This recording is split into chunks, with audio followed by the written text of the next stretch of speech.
I'm delighted that the polls are shifting in our direction, but the only poll that matters is in 30 days' time, so there's no complacency whatsoever. We will be out campaigning for every single vote, because this is a battle for the soul of our nation.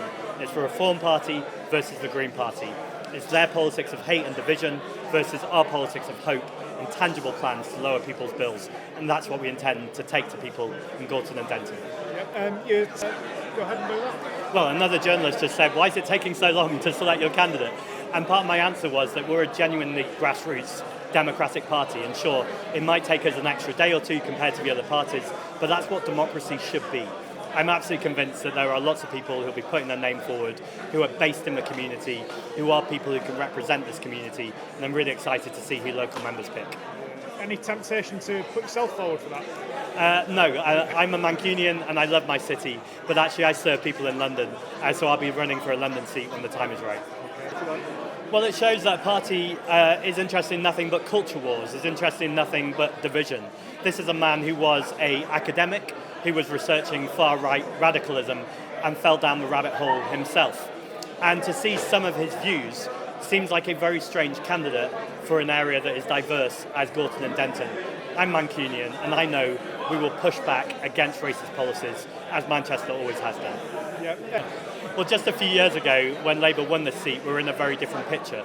People were absolutely desperate to get the Conservatives out, and they wanted change. And I don't know if people have noticed, but we've not had much change under Keir Starmer. In fact, arguably things have got worse. And so we know that both the Labour Party and the Conservative Party have utterly failed people. But what I want people to know is you don't have to go to the politics of reform and their hate and division. They seek to distract us by trying to pretend our problems are because of all sorts of people who have their own problems. But we know the problems in this country are caused by the hoarding of wealth by multimillionaires and billionaires, but more accurately, the politicians who allow them to hoard that wealth rather than having a fair taxation system. I'm not talking about people who are just trying to run a small business or just trying to get by. I'm talking about people who are making more money in their sleep than most people could earn in a lifetime. That's not right, and it's outrageous that we have a Labour government still seeking to protect them. First of all, frankly, I think it's a joke how many reform... Frankly, I think it's a bit of a joke how many ex-Tory politicians are now reform politicians. They're not even hiding it anymore. These are people who just a year ago or 2 years ago were serving under Rishi Sunak's cabinet and Liz Truss's cabinet.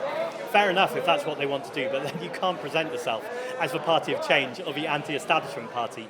It's absolutely ludicrous. It's always been ludicrous under Nigel Farage, a man who pretends he's a man of the people, but he's a man of the wealthy people. He pretends to serve the 99%, but he's literally there to protect the 1%.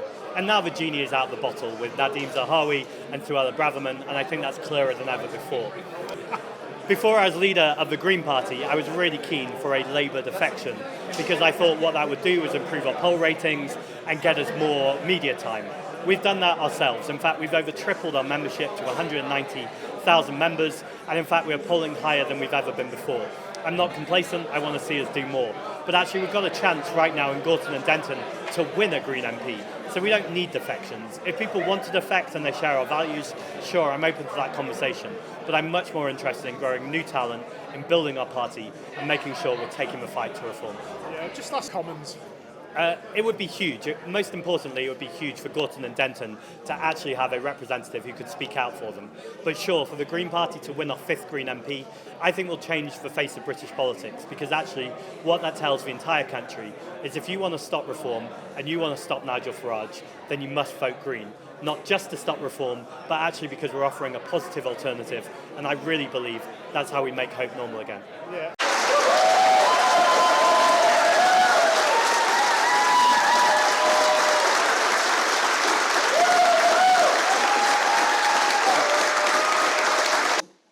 This is it. This is the moment. It's the battle for the soul of our nation. If you wanted a political blockbuster that would describe what our country is right now, it's right here in this election.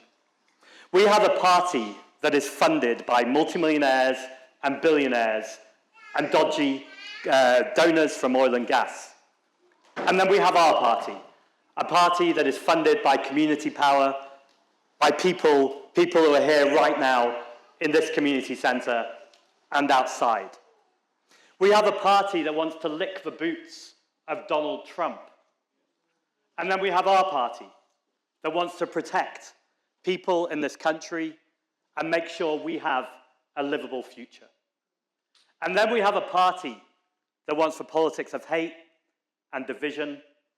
And we have our party, a party of hope, a party of community, with tangible plans to make a change.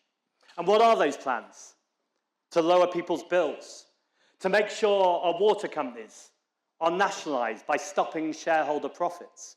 It's outrageous that water companies can pump sewage into our waters and charge us extra for the privilege.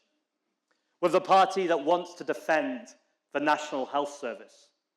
And we're the party that when we look around the world, we know that our government is complicit, in fact, active participants in the selling of arms to Israel and the sharing of intelligence, and it is time to end the genocide.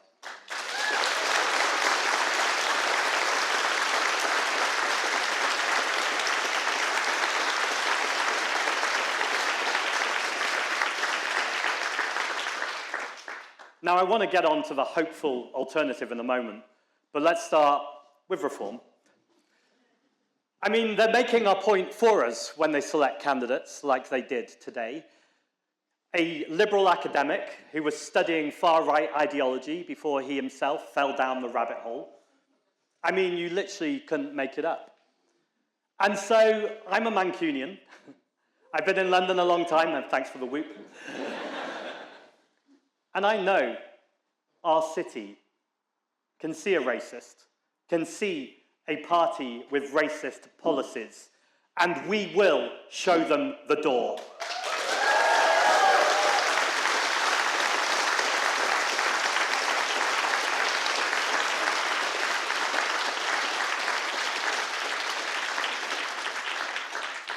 And on that, it's a very obvious point, but I imagine it's one that will be made again and again by whoever our amazing candidate will be in this election. But you must not pit working class communities against racialized communities. In fact, Manchester has a really proud history of people of colour standing side by side with working class communities, often within the same community, with LGBT communities, with any community that is othered. Because for any of us who come from minority communities, we know when they come for one of us, they come for all of us, and we will stand together.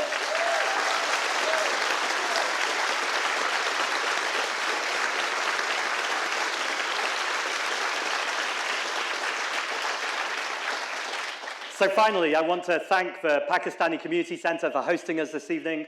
I want to thank all the speakers we've had on the stage this evening, and thank you for coming out tonight. 30 days.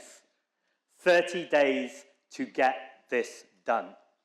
Now, I've talked about the national picture, but of course, the most important thing here is that the people of Gorton and Denton deserve better representation.